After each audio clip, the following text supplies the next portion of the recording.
Hi everyone, how are you doing today? This is English 6 and my name is Teacher Simon. Today we are going to talk about wood. No, I'm just kidding.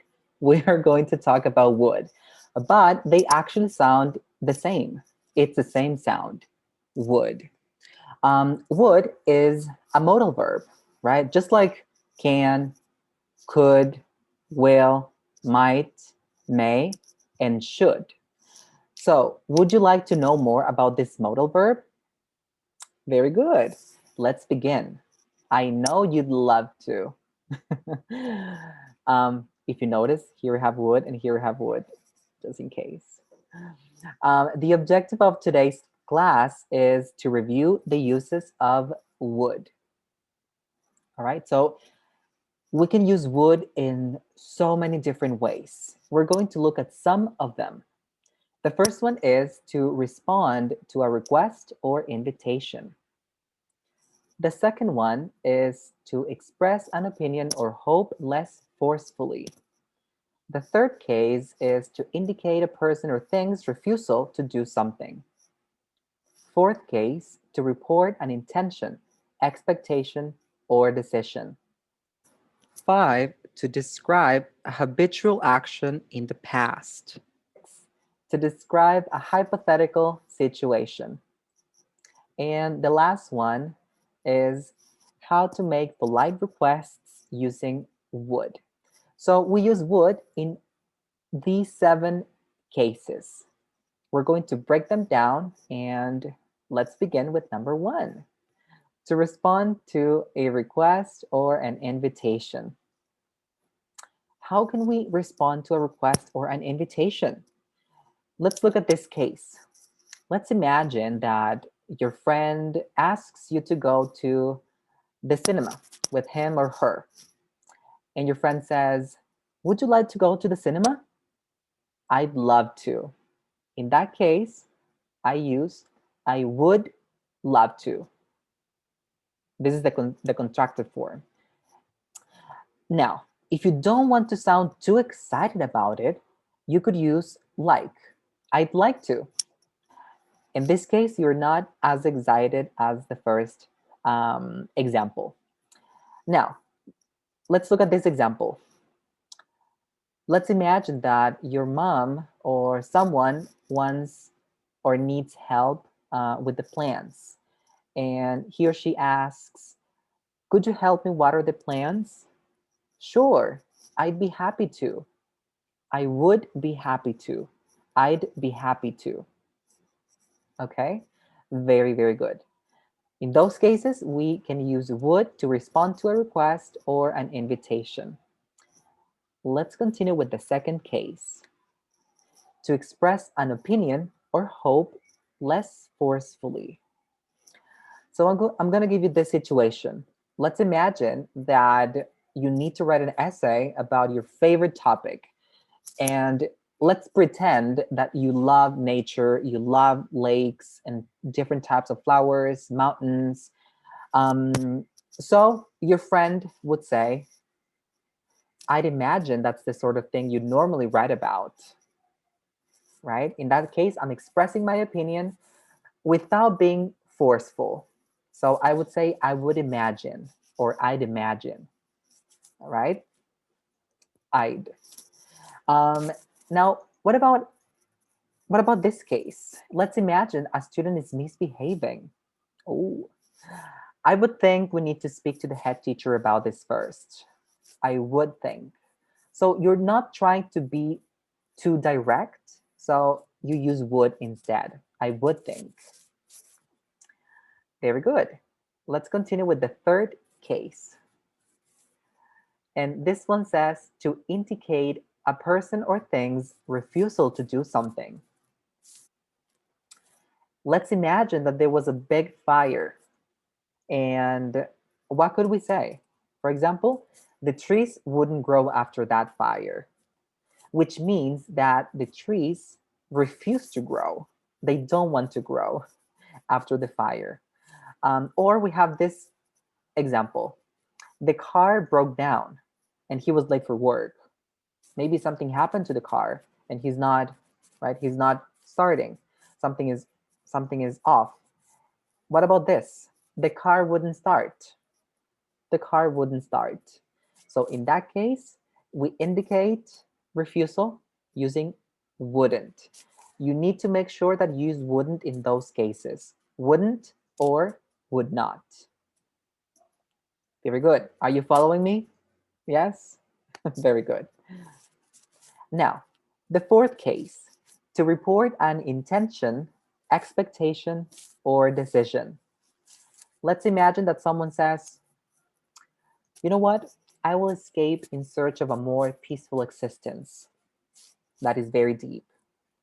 Um, in this case, we could report that as he decided that he would escape in search of a more peaceful existence.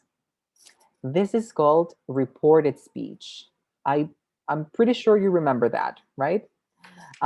Reported speech. So, for example, for reported speech, or when we use reported speech, we usually use certain verbs or reporting verbs, such as promise, claim, explain, mention, decide, talk, said, etc., etc. We have more. We have many verbs. So, would in this case is the past of will.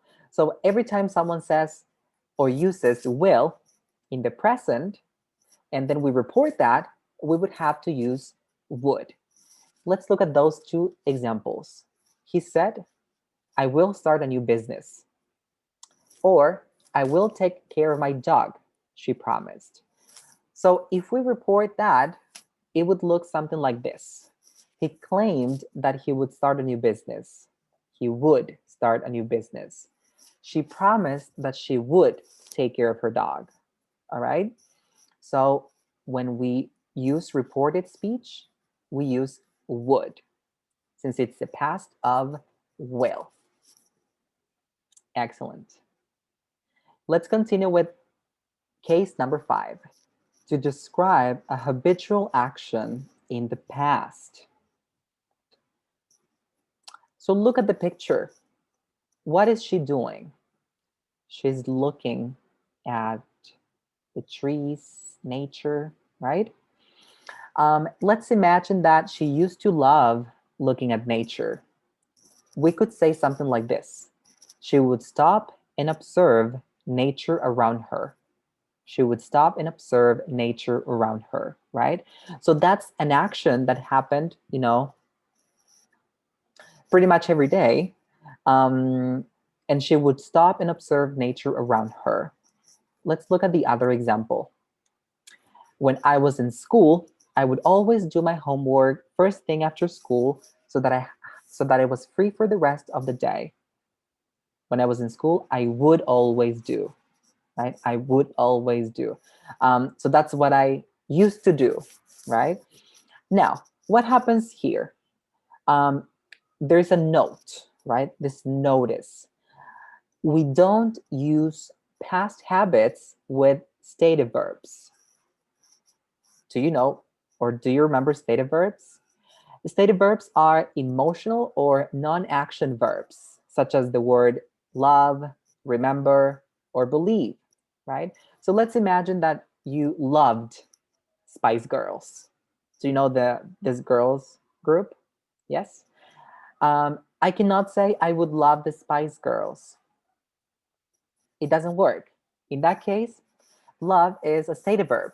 So I would have to use I used to love the Spice Girls instead. Used to.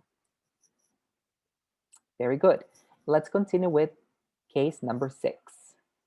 To describe a hypothetical situation. We usually describe a hypothetical situation when we use the second conditional and the third conditional. Let's let's break them down. Let's start with the second conditional. Um, I'm going to remind you the formula. You probably know it already, but just for you to remember, the formula is if plus past simple, comma, would plus infinitive.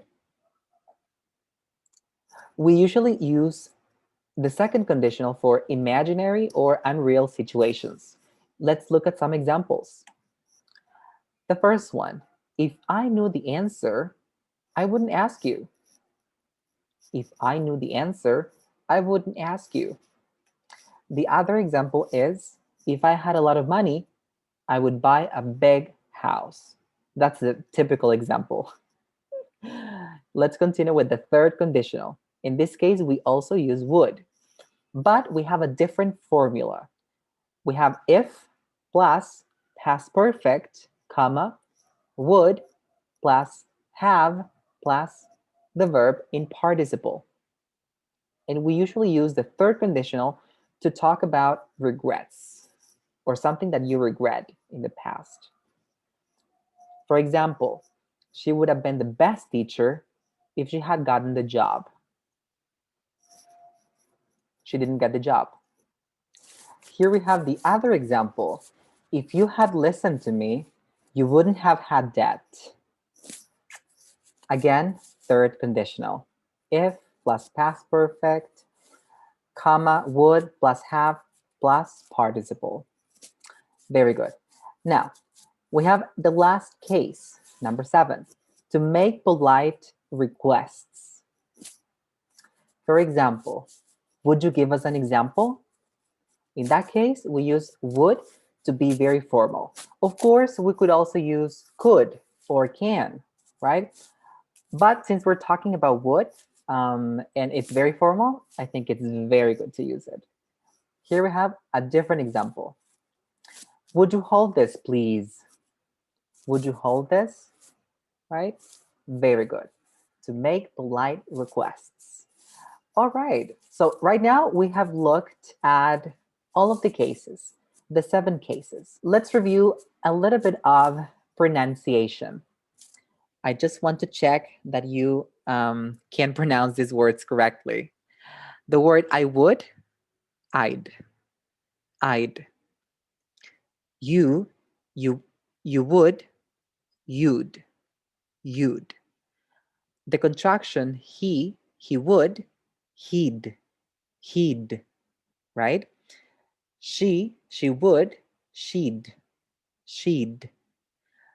What about it would? It'd, it'd.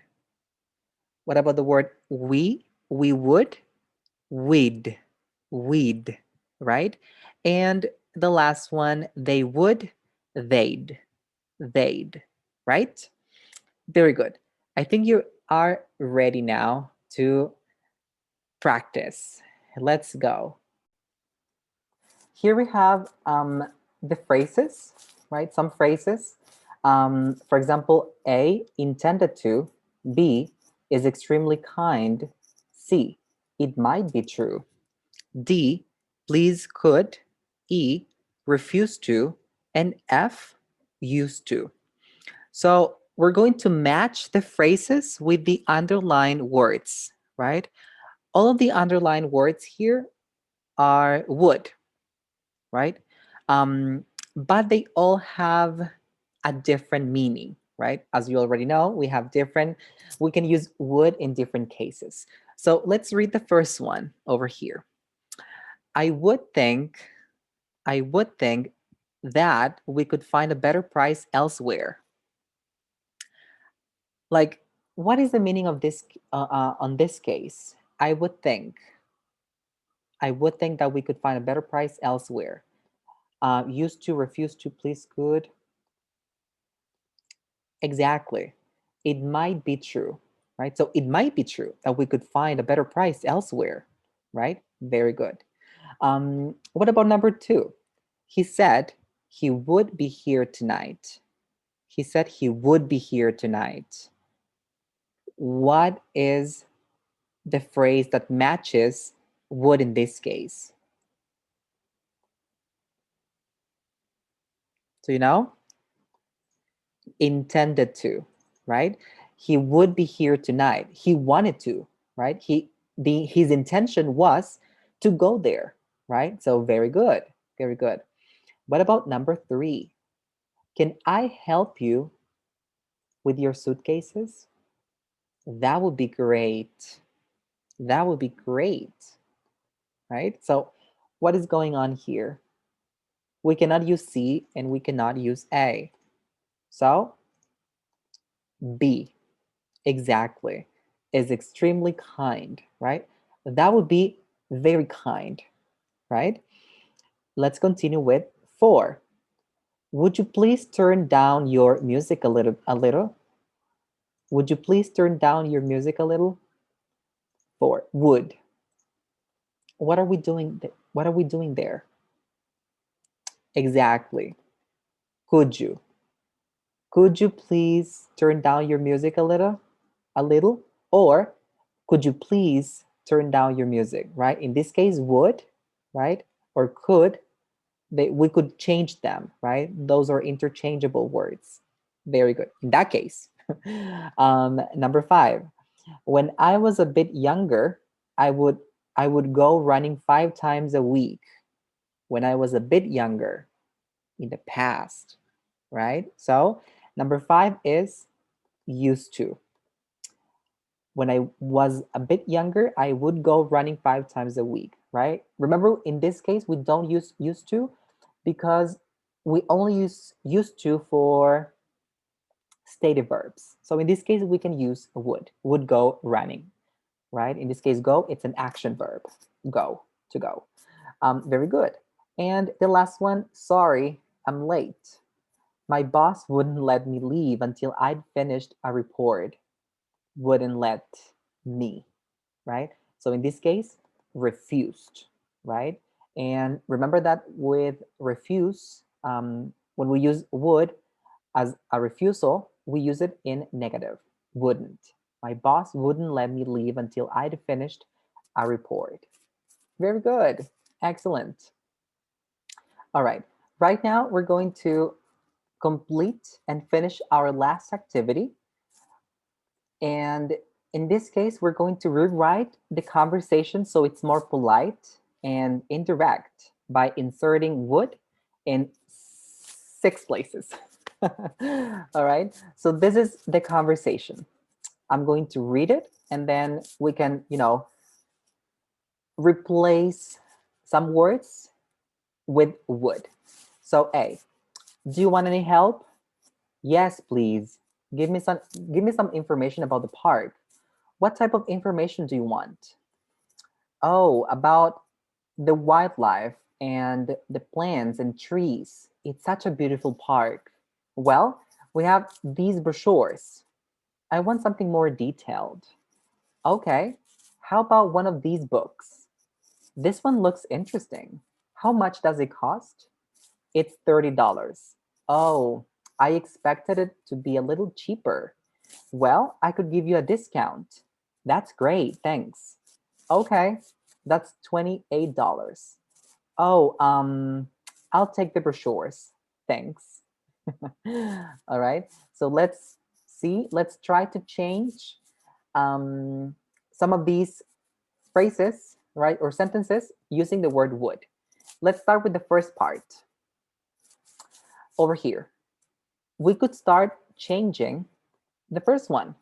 Do you want any help? What could we say? What could we say instead? For example, would you like any help? As a polite request. Very good. Then, what could we change? Number 2, give me some. So instead of saying give me some, we could say something more formal, or to be more polite, we could say, would you give me some information about the park? Very good. Very good. Then, what's next? What type of information do you want? Oh, about the wildlife and the plants and trees. What do you think? Exactly. What type of information do you want? We could change that and make it more polite. Um, if we say, would you like?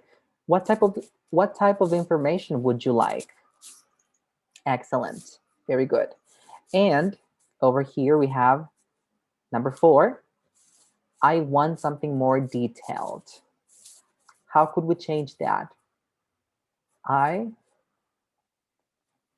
I'd like something more detailed. All right. So very good. Very good. Remember, we have to change wood, or we have to insert wood in 6 places. 6 places. So we need 2 more. Let's continue the conversation over here. Okay, how about one of these books? This one looks interesting. How much does it cost? It's $30. Oh, I expected it to be a little cheaper. Well, I could give you a discount. That's great, thanks. So what do you think? Did you decide? Not yet? All right. I expected it to be a little cheaper. We could change that and we could say, oh, I would have expected it to be a little cheaper, right?